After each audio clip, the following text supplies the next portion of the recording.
ನಮಸ್ಕಾರ ವೀಕ್ಷಕರೇ, ಸುನೀತಾ ಕಿಚನ್ಗೆ ಸ್ವಾಗತ. ಇವತ್ತು ನಾನು ರಾಗಿ ಅಂಬಲಿ ಮಾಡಕತ್ತೀನಿ ನೋಡ್ರಿ.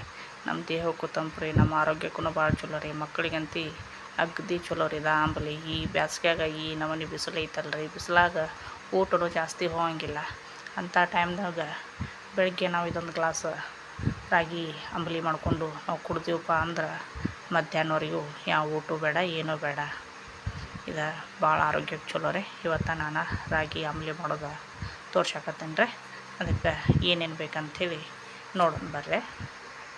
ಈಗ ನಾನು ಮೊದಲಿಗೆನ ಇವತ್ತು ಮುಂಜಾನೆ ರೀ, ಈಗ ಒಂದು ಗ್ಲಾಸ್ನಷ್ಟು ರಾಗಿ ಹಿಟ್ಟು ಮಜ್ಜಿಗೆ ಒಳಗೆ ನೆನೆ ಹಾಕಕತ್ತೀನಿ ನೋಡ್ರಿ. ಸಪ್ಪನ ಅಂಬಲಿನೂ ಮಾಡಿದರೂ ನಡಿತೈತಿ, ಸಪ್ಪನ ಅಂಬಲಿ ಮಾಡಿ ಅದ್ರಾಗ ಮಜ್ಜಿಗೆ ಕೂಡಿಸಿದ್ರೂ ನಡಿತೈತಿ. ಇಲ್ಲಂದ್ರೆ ನಾವು ಈಗ ಮಾಡಕತ್ತೀನಲ್ರಿ, ನಾನು ರಾತ್ರಿ ಹಾಕಿದ್ರೂ ಬರ್ತೈತಿ. ನೀವು ಮಧ್ಯಾಹ್ನ ಮಾಡೋರು ಇದ್ರಂದ್ರೆ ಮುಂಜಾನೆ ಹಿಂಗೆ ಹಿಟ್ಟು ಮಜ್ಜಿಗೆಯಾಗ ನೆನೆ ಇಟ್ಟರು ಬರ್ತೈತಿ ರೀ. ನಾನು ರಾತ್ರಿನ ನೆನೆ ಹಾಕ್ತಿದ್ದೆ ರೀ. ಇವತ್ತು ರಾತ್ರಿ ನೆನೆ ಹಾಕಕ್ಕೆ ಹಾಗೆ ಇಲ್ಲರಿ, ಹೀಗಾಗಿ ನಾನು ಬೆಳಗ್ಗೆ ಹಾಕಕತ್ತೀನಿ ನೋಡ್ರಿ. ಒಂದು 2 ತಾಸು ಬಿಟ್ಟಾದ್ಮೇಲೆ ಮಾಡಿದ್ರಾತಂತೇಳಿ.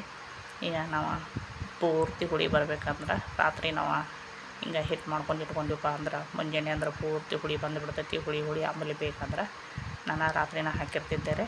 ಇವತ್ತು ಹಾಕೇ ಇಲ್ಲ. ಇನ್ನೊಂದು ಸ್ವಲ್ಪ ಮಜ್ಜಿಗೆ ಮಿಕ್ಸ್ ಮಾಡಕತ್ತೀನಿ ನೋಡ್ರಿ. ಈಗ ಮಜ್ಜಿಗೆ ಮಿಕ್ಸ್ ಮಾಡಿ ಒಂದು 2 ತಾಸು ನೆನೆಯೋಕೆ ಇಡ್ತೇನೆ ರೀ. ಇದನ್ನು ಪ್ಲೇಟ್ ಮುಚ್ಚಿ ಈಗ ನೋಡ್ರಿ ಒಂದು 2 ತಾಸು ನೆನೆದಾಗೈತೆ ರೀ. ಈಗ ಒಂದು 2 ತಾಸು ನೆನೆದ್ರೆ ಸಾಕು, ಯಾಕಂದ್ರೆ ಪೂರ್ತಿ ಮಜ್ಜಿಗೆಯಾಗ ನೆನೆ ಹಾಕಿರ್ತಿರಲ್ಲ ನಾನು. 2 ತಾಸಿನ ಆದಮೇಲೆ ಈಗ ನಾನು ನೀರು ಕಾಸಕ್ಕಿಡ್ತೀನಿ ನೋಡ್ರಿ ಒಲೆ ಮೇಲೆ. ಈಗ ನೋಡ್ರಿ ನೀರು ಕಾಸಕ್ಕಿಟ್ಟೇನಿ ರೀ ನಾನು. ಅದು ಹಿಟ್ಟು ಎಷ್ಟು ಇರ್ತೈತಿಲ್ಲ ಅಷ್ಟು ನೋಡಿಕೊಂಡು ನೀವು ನೀರನ್ನ ಇಡ್ರಿ. ಒಂದು ಗ್ಲಾಸಿಗೆ ಇಟ್ಟು ನೀರು ಬೇಕಾಕತ್ರೆ. ನೀರು ಸ್ವಲ್ಪ ಕುದಿ ಬಂದಿದ್ದು ರೀ. ಕುದಿ ಬಂದ ಟೈಮ್ದಾಗ ಹಿಟ್ಟೇನು ಹುಳಿ ಹಾಕಿದ್ದಿರಲ್ಲ ಆ ಹಿಟ್ಟು ಹಾಕಿ ನಾನೀಗ ಕುದಿಸಾಕತ್ತೀನಿ ನೋಡ್ರಿ. ಪೂರ್ತಿ ಗಂಟು ಕೈ ಬಿಡ್ಲಾರ್ದಂಗೆ ಗಂಟುಗಳೆಲ್ಲ ಹೊಡ್ಕೋಬೇಕಾಕತ್ರಿ. ನಾವು ಕೈ ಬಿಟ್ಟು ಅಂದ್ರೆ ಹಿಟ್ಟು ಸ್ವಲ್ಪ ಗಂಟು ಆಗಿಬಿಡ್ತೈತೆ ರೀ. ಗಂಟು ಆತಂದ್ರೆ ಬಾಯಾಗ ಅಂಬಲಿ ಕುಡಿಯೋಕೆ ಅಷ್ಟೊಂದು ಸರಿ ಅನ್ಸಂಗಿಲ್ಲ. ಸ್ವಲ್ಪ ನಾವು ಫಸ್ಟಿಗೆ ಹಿಟ್ಟು ಹಾಕಿದ ಕೂಡಲೇ ರೀ ಸ್ವಲ್ಪ ನೀರು ತಿರುಗಾಡಿದಪ್ಪ ಅಂದ್ರೆ ಗಂಟೆಲ್ಲ ಹೋಗಿಬಿಡ್ತೈತೆ ರೀ. ಈಗ ರುಚಿಗೆ ತಕ್ಕಷ್ಟು ಉಪ್ಪು ಹಾಕಿದ್ದೀನಿ ನೋಡ್ರಿ. ಉಪ್ಪು ಹಾಕಿ ಇನ್ನೊಮ್ಮೆ ತಿರುಗಾಡೋಣ್ರಿ ಅದನ್ನು ಅಂಬಲಿ. ಸಣ್ಣ ಮಕ್ಕಳು ಮೊದಲಾಗಿ ಮಾಡ್ಕೋಬೋದು ರೀ ಇದನ್ನು ಅಂಬಲಿ. ಅದ್ರಾಗ ಈ ಕಡೆ ನಮ್ಮ ಹಳ್ಳಿ ಸೈಡ್ ಅಂತ ದಿನಾಲು ಯಾರು ಬೇಕಾದ್ರೆ ಅವ್ರ ಮನ್ಯಾಗ ಈಗ ಬ್ಯಾಸ್ಗೆ ಟೈಮ್ದಾಗ ಆಯ್ತು ಹಂಗೆ 12 ತಿಂಗಳು ಇದು ನಮಗೆ ಬೇಕ್ರಿ ಇದು ಅಂಬಲಿ. ಈಗ ನೋಡ್ರಿ ಅಂಬಲಿ ಕುದಿ ಬಂದೈತ್ರಲ್ಲ, ಹಿಂಗೆ ಕುದಿ ಬರ್ಬೇಕ್ರಿ. ಹಿಂಗೆ ಕುದಿ ಬಂದ ಮೇಲೆ ಇನ್ನೊಮ್ಮೆ ತಿರುಗಬೇಕ್ರಿ. ಯಾಕಂದ್ರೆ ಒಂದು 2-3 ಸರಿಗೆ ಕುದಿ ಬರ್ಬೇಕ್ರಿ. ಇಲ್ಲಕಂದ್ರೆ ಸರಿಯಾಗಿ ಕುದಿ ಬರಲಿಲ್ಲ ಅಂದ್ರೆ ಮ್ಯಾಲೆ ನೀರು ನಿಂದ್ರದು ಹಿಟ್ಟೆಲ್ಲ ಕೆಳಗುಳಿದು ಮ್ಯಾಲೆ ನೀರು ಆಗಿಬಿಡ್ತೈತಿ. ಹಿಂಗಾಗಿ ಒಂದು 2-3 ಸರಿಗೆ ಹಿಂಗೆ ಕುದಿ ಬರ್ಬೇಕ್ರದ.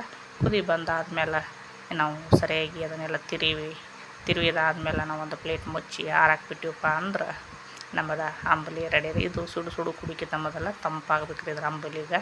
ಯಾಕಂದ್ರೆ ಬ್ಯಾಸ್ಗ್ಯಾಗ ತಂಪಾತಪ್ಪ ಅಂದ್ರೆ ನಮಗೆ ಆರೋಗ್ಯಕ್ಕೂ ಭಾಳ ಚಲೋ ರೀ, ದೇಹಕ್ಕೂ ತಂಪು ಅನ್ನಿಸ್ತೈತಿ. ಈಗ ಮಳೆಗಾಲದಾಗಾಯ್ತು ಥಂಡ್ಯಾಗಾಯ್ತು ಸುಡುದ ಕುಡಿದ್ರೆ ನಡಿತೈತಿ. ಈಗ ಬ್ಯಾಸ್ಗ್ಯಾಗ ಸ್ವಲ್ಪ ತಂಪಾಗಬೇಕಲ್ಲ, ಹಿಂಗಾಗಿ ಸ್ವಲ್ಪ ಮಾಡಿ ಆರಿಸ್ಕೋಬೇಕ್ರಿ ಇದನ್ನು. ಈಗ ನೋಡ್ರಿ ಇಂಥದ್ದೊಂದು ಬಟ್ಟಲೇ ನಾವು ಮುಂಜಾನೆ ಎದ್ದು ಒಂದು ಅಂಬಲಿ ಕುಡಿದು ಬಿಟ್ಟಿವಪ್ಪ ಅಂದ್ರೆ ಮಧ್ಯಾಹ್ನ ನಮಗೆ ಊಟ ಬೇಕು ಬೇಡ್ರಿ. ನಾಷ್ಟ ಟೈಮ್ಗೆ ಇಂಥದ್ದೊಂದು ಬಟ್ಲು ಅಂಬಲಿ ಮಾಡ್ಕೊಂಡು ಕುಡಿದ್ರೆ ಮುಗಿದು ಹೋಗ್ತೈತಿ. ಇದ್ರಾಗ ಸ್ವಲ್ಪ ಈಗ ಉಳ್ಳಿಗಡ್ಡಿ ಹಾಕಾಕತ್ತೈತಿ ನೋಡ್ರಿ. ಉಳ್ಳಿಗಡ್ಡಿ, ಕೊತ್ತಂಬರಿ, ಸ್ವಲ್ಪ ಹಸಿ ಅಲ್ಲ, ಬೆಳ್ಳುಳ್ಳಿನೂ ಜಜ್ಜಿ ಹಾಕ್ತಾರೆ. ನಾ ಹಸಿ ಅಲ್ಲ ಬೆಳ್ಳುಳ್ಳಿ ಏನು ಹಾಕಾಕತ್ತಿಲ್ಲ ರೀ. ಸ್ವಲ್ಪ ಕೊತ್ತಂಬರಿ, ಸ್ವಲ್ಪ ಉಳ್ಳಿಗಡ್ಡಿ ಹಾಕಿದರೆ ಹಾಕಿ ಮಿಕ್ಸ್ ಮಾಡಿ ಇದ್ರಾಗ ಸ್ವಲ್ಪ ಖಾರ ಪುಡಿ ಹಚ್ಚಿಕೊಟ್ಟು ನಮ್ಮ ಹಳ್ಳಿ ಸೈಡ ಪಲ್ಯಕ್ಕೆ ಅದು ಏನೂ ಇರಲಿಲ್ಲ ಅಂದ್ರೆ ಇದ್ರಾಗ ಸ್ವಲ್ಪ ಖಾರ ಹಾಕಿ ಇದ್ರಾಗ ರೊಟ್ಟಿನೂ ತಿಂತಾರೆ, ಅನ್ನನೂ ಊಟ ಮಾಡ್ತಾರೆ ರೀ. ಹೊಲಕ್ಕದು ಬುತ್ತಿ ಕಟ್ಕೊಂಡು ಹೋಗಿರ್ತಾರಲ್ಲ ರೀ, ಅವ್ರು ಹಿಂಗೆ ಮಾಡ್ಕೊಂಡು ತಿಂತಾರೆ ರೀ. ಭಾಳ ರುಚಿ ರೀ ಇದು ಅಂಬಲಿ ಕುಡಿಯೋಕೆ ಅಷ್ಟ ಅಲ್ರಿ, ಇದ್ರಾಗ ಊಟನೂ ಮಾಡ್ತಾರೆ. ಇದು ಅಂಬಲಿ ಭಾಳ ಉಳಿದಿತ್ತಪ್ಪ ಅಂದ್ರೆ ಮತ್ತು ರಾತ್ರಿ ಇದಕ್ಕೆ ಬೆಳ್ಳುಳ್ಳಿ ಒಗ್ಗರಣೆ ಕೊಟ್ಟು ಇದಕ್ಕೆ ಉಪ್ಪು, ಖಾರ, ಅರಿಶಿನ, ಸ್ವಲ್ಪ ಗರಂ ಮಸಾಲೆ ಹಾಕಿ ಒಂದು ಒಗ್ಗರಣೆ ಕೊಟ್ರೆ ಸಾರು ರೆಡಿಯಾಗಿ ಬಿಡ್ತೈತೆ ರೀ. ಯಾಕಂದ್ರೆ ಹೊಲಕ್ಕೆ ಹೋಗಿ ಬ್ಯಾಸೋದು ಬಂದಿರ್ತಾರಲ್ಲ ರೀ, ಬ್ಯಾಸೋದು ಬಂದ ಟೈಮ್ದಾಗ ಅದು ಸಾರು ಬ್ಯಾಳೆ ಕುದಿಸಿ ಸಾರು ಇಲ್ಲಿ ಮಾಡ್ಕೊಳ್ಳೋದು ಅಂಥೇಳಿ ಹಿಂಗೆ ಇದು ಅಂಬಲಿದನ್ನು ಸಾರು ಮಾಡ್ಕೊತಾರೆ. ಅದು ಭಾಳ ರುಚಿಯಾಗಿ ಆಗ್ತೈತೆ ರೀ. ಈಗ ನೀವು ಮುಂಜಾನೆ ಎದ್ದು ಹಂಗೆ ಒಂದು ಗ್ಲಾಸ್ ಸಪ್ಪನ ಅಂಬಲಿ ಮಾಡ್ಕೊಂಡು ಕುಡಿದ್ರೂ ನಡಿತೈತಿ ರೀ. ಹುಳಿ ಬರಿಸಿ ರಾತ್ರಿ ಹಾಕ್ಯಾರ ಹುಳಿ ಮಾಡಿ ಅಂಬಲಿ ಕುಡಿದ್ರೂ ನಡಿತೈತಿ. ಹಿಂಗೆ ಊಟದಾಗ ಒಂದು ಗ್ಲಾಸ್ ಊಟ ಆದ ತಕ್ಷಣ ಒಂದು ಬಟ್ಲು ಅಂಬಲಿ ಕುಡಿದೀವಪ್ಪ ಅಂದ್ರೆ ಗ್ಲಾಸ್ ಅಂಬಲಿ ಕುಡಿದೀವಿ ಅಂದ್ರೆ ನಮ್ಮದು ಊಟ ಕಂಪ್ಲೀಟ್ ಆಗ್ತಾರೆ. ಹಿಂಗೆ ನೀವು ಒಮ್ಮೆ ಟ್ರೈ ಮಾಡಿರಿ, ಹೆಂಗೆ ಆಕತ್ತೆ ಅಂತೇಳಿ ಕಮೆಂಟ್ ಮಾಡ್ತೀವಿ ಸರಿ. ನಮಸ್ಕಾರ ವೀಕ್ಷಕರೇ.